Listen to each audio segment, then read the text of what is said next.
Moradabad cyber police को बड़ी कामयाबी मिली है जी। आपको बता दें, ऑपरेशन साइबर रज के तहत पुलिस ने जामताड़ा गैंग के से जुड़े 3 शातिर साइबर ठगों को गिरफ्तार कर लिया है। ये आरोपी लोगों को फर्जी एपीके फाइल भेजकर उनके मोबाइल हैक करते थे और बैंक खातों से पैसे उड़ा लेते थे। देखिए इस मामले में हमारे संवाददाता की खास रिपोर्ट।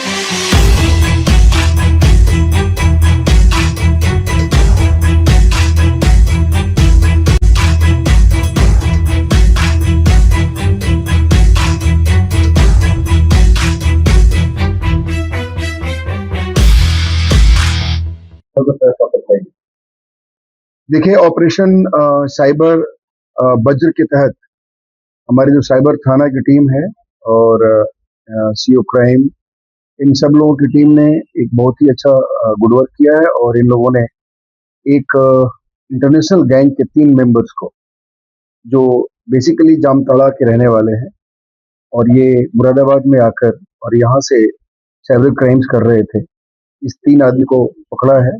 एक का नाम गुड्डू है, दूसरे का नाम रफीक है और तीसरे का नाम करीम अंसारी है। ये सभी जामताड़ा के रहने वाले हैं।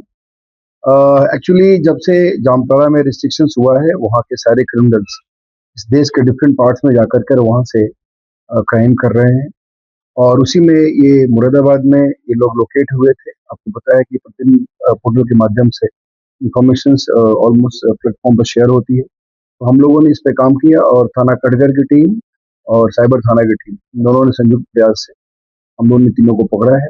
इनके पोजीशन से 7 मोबाइल फोन, 4 पेन ड्राइव, लगभग काफी मात्रा में 2 दर्जन के आसपास एक्टिवेटेड सिम, नए सिम भी मिले हैं 5-6 और 10 एटीएम और स्मार्ट कार्ड मिले हैं। 11 आधार कार्ड फर्जी कार्ड मिले हैं और 7 पेन ड्राइव है और 25,000 रुपये नगद। ये इनके पोजीशन से हम लोगों ने रिकवर किया है और ये थाना कटघर पे हम लोगों ने अभियोग पंजीत करके इनको तीनों को जेल भेज रहे हैं। अब इसमें जो इनके बैकवर्ड फॉरवर्ड लिंकेजेस हैं उस पर काम चल रहा है। बेसिकली पिछले 28 तारीख को ही जामताड़ा से आकर के और यहाँ रहना शुरू किए थे, जहाँ रह रहे थे उसके जहाँ पे इन्होंने रहना शुरू किया था, जिस मकान में रह रहे थे उस मकान मालिक के विरुद्ध भी हम लोगों ने इसमें कार्रवाई शुरू की है और बाकी जो इनके लिंकेजेस, लोकल लिंकेजेस हैं उसके बारे में जानकारी प्राप्त कर रहे हैं। बेसिकली जो हमारा ये साइबर वज्र जो हमारा चल रहा है ऑपरेशन, इसमें हम लोगों ने लगातार काम किया है और उसमें लगातार डेली बेसिस पे जो भी हमारे पास रिफ्लेक्शंस आ रहे हैं, जहाँ-जहाँ से भी चीज़ें आती हैं, डेटा आ रहा है, उस डेटा पे जो हमसे संबंधित डेटा होता है उस पर हम लोग काम कर रहे हैं और लगातार आपने देखा है कि पिछले 1 सप्ताह में कई इस तरह की गैंग पकड़े गए। तो इस ऑपरेशन के तहत ये सारी कार्रवाई हो रही है और इसमें जेल भेजा जा रहा है, बैकवर्ड फॉरवर्ड लिंकेज देख रहे हैं। बाकी जो इसमें संबंधित अन्य लोग होंगे उस पर हमारी कार्रवाई चल रही है। सर, जहाँ किराए पर रह रहे थे क्या उनसे क्या कार्रवाई है? किस तरह से कहना चाहेंगे जो लोग देखिए, बड़ा स्पष्ट है कि पहले भी किया गया है कि किराएदार का वेरिफिकेशन जरूरी है। अगर आप किसी भी व्यक्ति को अपने यहाँ रख रहे हैं तो उसका पूर्णतः उसका सत्यापन होना चाहिए।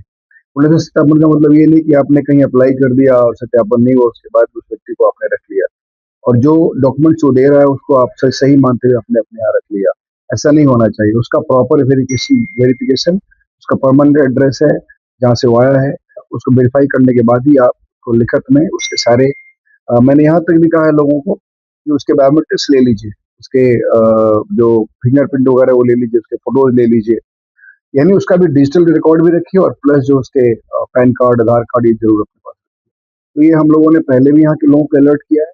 अन्यथा अगर इस तरह के क्रिमिनल्स किसी घर में पाए जाएंगे, अगर वहां पर पकड़ा जाएगा तो संबंधित मकान मालिक को भी इसमें दोषी